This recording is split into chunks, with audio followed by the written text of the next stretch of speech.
After the mission is abruptly canceled, Captain Raymond sprints toward the bridge, desperate to disarm the bomb hidden beneath the dam, but he arrives too late. A car carrying a child speeds directly into the blast radius, just as the bomb detonates. The vehicle erupts in a fiery explosion and plummets into the river below. To avoid being shredded by the blast, Raymond leaps from the bridge at the last possible second. Moments before, he had contacted Colonel Ned, who had returned after planting the bomb. Seeing the car approach with the child inside, Raymond urgently orders Ned to abort the mission, but Ned refuses coldly.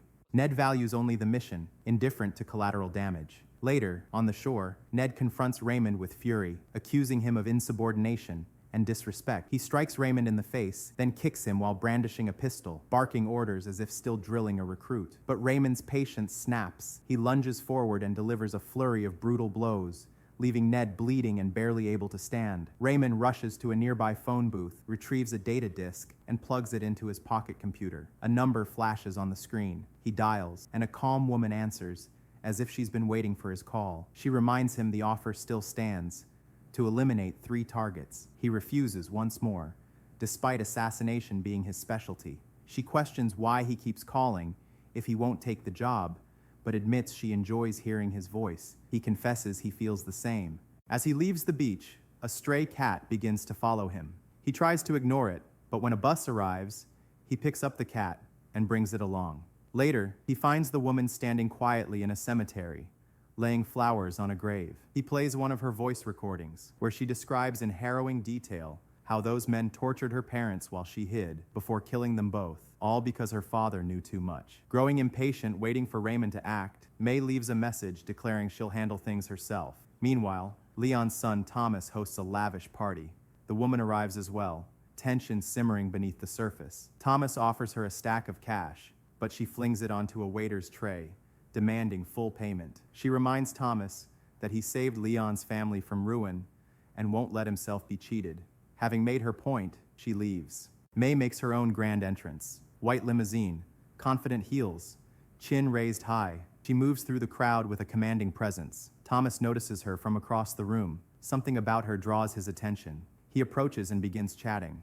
Using the alias Adrian Hastings, she tries to stay composed despite tension. Thomas chatters on about the bank's new branch opening where she once lived. Slowly, she relaxes enough to respond, even as she dances with the man who helped kill her parents. The next day, Raymond boards a public bus, where a gang of rowdy thugs bullies a woman. When a pregnant passenger boards with no seat, Raymond gives up his spot. One thug takes his seat, and Raymond politely asks him to move, but the thug responds with curses and attacks. Raymond removes his glasses, hands them to the woman, and turns to confront the thugs. He uses precise, brutal moves, throwing one to the floor, kicking him in the chest, overpowering a second attacker, punching another into submission, and finally, kicking the last thug out the window. As the dust settles, stunned passengers watch quietly, while Raymond calmly helps the pregnant woman into her seat and reclaims his glasses. At a small bar, Thomas's spoiled son waits with a Miami lady he promised to date. As drinks arrive, he leans in for a kiss. She initially refuses, but then gives in. Just as their lips meet, his bodyguard catches the cartel boss's eye. The guard silently apologizes and leaves to join a fight. The woman watches the brutal fight and is instantly reminded of the night her parents were murdered. Without hesitation, she leaves the bar. Passing Raymond, who watches her intently, she doesn't notice him. The boss catches up and warns her never to leave when they're together again. She forces a smile, quietly apologizes, and gets into the car. She continues feeding mission updates to the mysterious man through brief calls. That evening, she dances with the boss, while Raymond sets up a vantage point afar, listening to another voice recording where she expresses disgust at the man's touch. He urges her to quit the mission, but she's determined to see it through. Later, as they return to the car, Raymond's intense stare finally catches the boss's attention. Though he notices, the boss says nothing. At a red light, Raymond deliberately walks by. The boss steps out, confronts him with barely a word, then draws a knife. Raymond remains calm and simply walks away, refusing conflict. After dropping her off, the woman, exhausted, goes home. She strips down, tears in her eyes, trying to pull herself together until the phone rings. It's the mysterious man. He announces he's taking control now, laying down the rules. She must never contact him first, avoid cartel people, and abandon her personal plans. She insists she can still help, but he warns that any attempt to frame someone will end badly. She senses he's nearby, looks around, but he extinguishes the booth lights, remaining hidden. Later, Raymond waits at Charlie's brothel, the assistant to Thomas, involved in May's parents' murder. Charlie enters Manny's office, searching papers after rumors of theft. As he digs, Raymond plants a bomb on the door and walks away casually. Charlie's girl tries to enter. He gently stops her, offering a drink. Inside, Charlie finds discrepancies and shoots Manny in the head. As Charlie steps out, the bomb detonates, hurling him into a giant aquarium. At Leon's mansion, the blast is instantly recognized as professional, personal, not business. Caution is advised. Thomas wants to investigate, but Leon leaves the call to Ned. The sun seethes, but the old man's word is final. Raymond returns to his bleak hideout, greeted by his cat. He checks his systems, no abnormalities, and settles in. The woman calls, thanking him for the explosion. She hopes to meet someday, but he brushes it off, focused on the mission. He warns her to avoid danger, promising to handle the rest. Leon involves the police chief, introducing him to his bomb expert, a former CIA agent. The chief agrees to cooperate, but only on his terms. Left alone, Leon reminds the chief to keep things clean and discreet, sealing the deal with an envelope. The bomb specialist arrives at the station,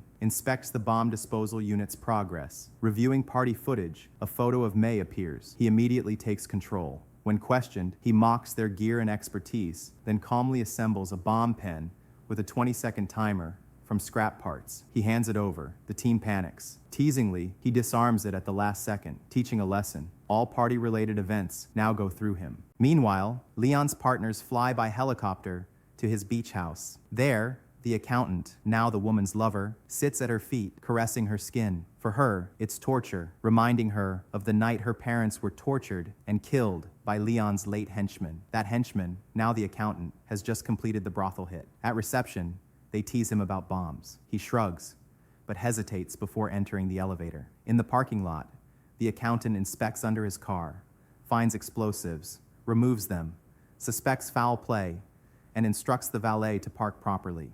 He hides nearby as the car starts, but doesn't explode. He replaces the valet and delivers the defused device. Unnoticed, Raymond has watched it all. The accountant drives to the exit terminal, enters a code, and a countdown begins. Unaware of Raymond's presence, the car explodes when the timer hits 0, launching him airborne, strapped in. Authorities flood the area. Helicopters circle. Ned arrives and immediately blames Raymond. At the beach house, Ned confronts May, slapping her and demanding answers. Their deal was clear. You do yours, I do mine. But she hasn't completed her part. She insists she was integral, from crafting the ad to lure Raymond to keeping him in place. Before leaving, Ned grabs her, whispers about her parents' murder, and questions her vengeance. Tear-streaked, she realizes the cruelty of the man she's entangled with. Suddenly, the cartel prince bursts in, shocked to see Ned's favored expert. No greetings, only tense hostility between two men bound by necessity. The prince is rattled by the woman's distress. They exchange veiled threats.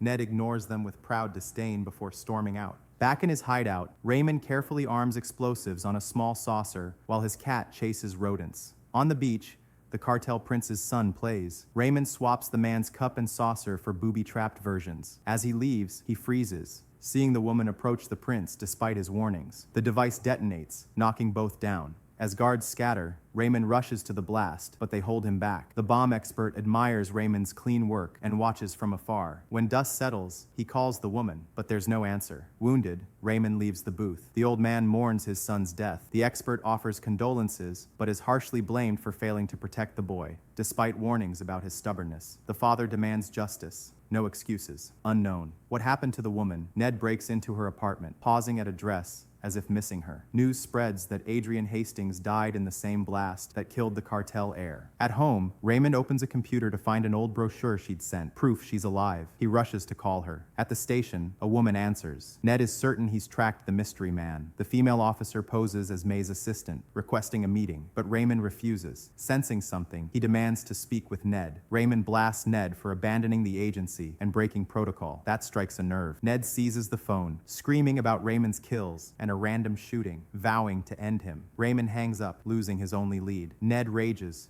trashing the room. The bomb specialist dresses for a funeral. The eulogy doesn't match May's style. Approaching the coffin, he opens it, finding an old lady inside. The woman slips in beside him. He disarms her calmly. She claims only to meet and asks to leave quietly. Ned bursts in, gun drawn, demanding the coffin opened again. It's someone else. He loses control in fury. Meanwhile, the couple retreats to a hotel. After all confrontations, they surrender to passion, kissing, undressing, and making love intensely, their bodies entwined under the shower spray. Afterward, she admits she needed to look Thomas in the eyes before faking her death to escape the cartel. The next morning, Ned's assistant shows security photos of Raymond and May at the hotel.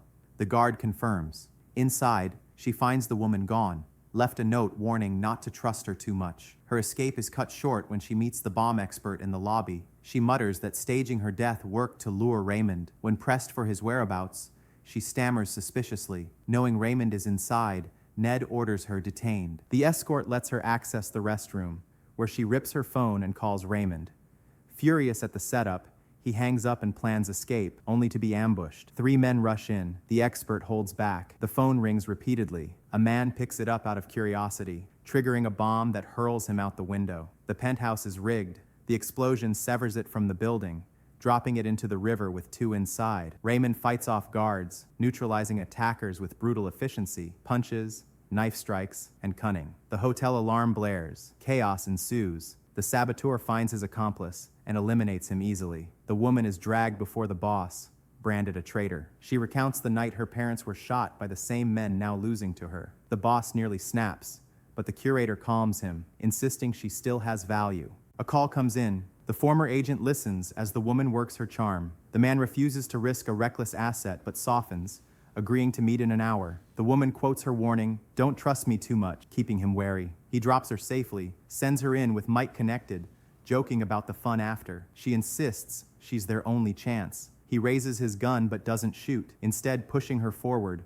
ordering his men to shoot if she betrays them. In a seafood shop, her mic picks up Raymond's voice. Suddenly, explosions rip through nearby buildings, showering debris. The area is searched, but nothing is found. Meanwhile, the lovers sail away, the woman resting on his shoulder. Bomb teams analyze phone call patterns, tracing enemy routes. An owner at a restaurant doesn't recognize the man. The delivery man might. At the hideout, the woman wants to leave, but Raymond won't allow it. She rages, vowing revenge on Leon's son after learning he ordered her parents' murder. Raymond pleads for peace. She relents until sirens wail. Helicopters circle.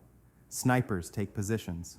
Armed men storm the building. Raymond activates defenses, neutralizing the first threat inside. Outside, a bomb truck detonates, shaking the perimeter. Everyone goes on high alert. Their leader cancels the immediate assault, wary of the complex layout and traps. Suspecting multiple escape routes, he breaches the cordon, storming inside. The ex-agent cuts off escape paths from afar, announcing their cigarette pack is booby-trapped. Any movement means instant death. The boss cares only about capturing Raymond. He rants about lost glory, blaming Raymond for reports calling him unstable. Now, vengeance. As he advances, he triggers traps, crashing into walls and corners. Raymond instructs the woman to move the cigarette pack slowly. He grabs it and orders her to run. Tossing the pack away, it explodes nearby. They dash through smoke. The countdown echoes. Seconds before detonation, they escape with their cat as the building collapses. Smaller blasts chase them as they flee, just ahead of arriving police. News reports claim Ned,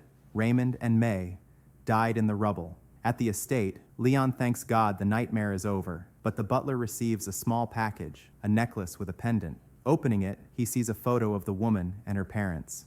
A faint countdown sounds. He barely shouts before a powerful explosion erupts. Watching from afar, the lovers cut the transmission and speed away, laughing and kissing, free at last.